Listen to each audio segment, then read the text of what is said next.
Panginoon sa bayan, walang kabuluhan ang pagbabantay dito. Walang kabuluhan ang paggising ng maaga at pagtulog ng gabing-gabi na sa pagtatrabaho upang may makain.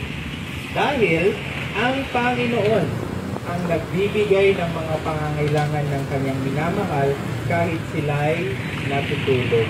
Nais kong bigyang emphasis na ang Panginoon si Yahweh ang siyang mapagbigay